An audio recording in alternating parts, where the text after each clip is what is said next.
હું જતીને વાય નહીં ફરવાનું, કોઈ આરોપી નથી હો.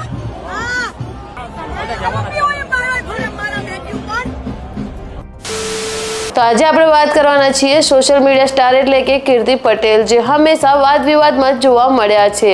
તો આ વખતે એવું તો શું થયું જેના કારણે તે આટલા ક્રોધિત થઈ અને પોલીસની પણ સામે થઈ ગયા, તો તે જ આપણે જાણીશું આગળ વિડીયોમાં. તો વાત એમ છે કે શિવરાત્રીના દિવસે જૂનાગઢમાં જે કુંડ આવેલો છે ત્યાં સંતોનો મેળો લાગે છે અને ત્યાં બધા જ સંતો ભેગા થઈ શાહી સ્નાન કરે છે.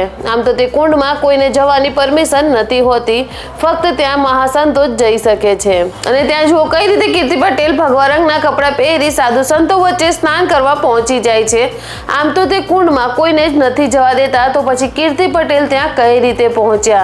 અને એટલું જ નહીં, તે ત્યાં 15 મિનિટ સુધી રોકાણા પણ હતા. અને જ્યારે તે પોલીસ કોન્સ્ટેબલ તેમને રોકવાની કોશિશ કરે છે અને તેમની પાછળ જાય છે, તો તે પોલીસને ઊંધો જવાબ આપતા કહે છે કે હું કોઈ આરોપી નથી, તો તમે મારી જોડે આ રીતનું ટ્રીટ કરી રહ્યા છો. અને પોલીસ વાળાઓને પણ એટલું કહી દીધું કે આ બધું જ તમે તમારી ટીઆરપી માટે કરી રહ્યા છો. અને જ્યારે ત્યાંના પ્રશાસનને પૂછવામાં આવ્યું કે કીર્તિ પટેલ ત્યાં કઈ રીતે દાખલ થયા, ત્યારે ત્યાંનું પ્રશાસન કહે છે કે અહીંયા મેળો લાગેલો હતો અને અહીંયા ફક્ત મહાસંતો જ આવે છે અને તેમને સંત જેવા જ કપડાં પહેર્યા હતા અને તે કઈ રીતે ત્યાં એન્ટર થયા તેની અમને પણ જાણ નથી. ત્યારબાદ કીર્તિ પટેલ આ બોલતા પણ સામે આવ્યા, જેમાં તે કહી રહ્યા છે કે અમે પણ સનાતની છીએ, હિન્દુ છીએ, તો અમને કેમ તે કુંડમાં નાવાનો હક નથી.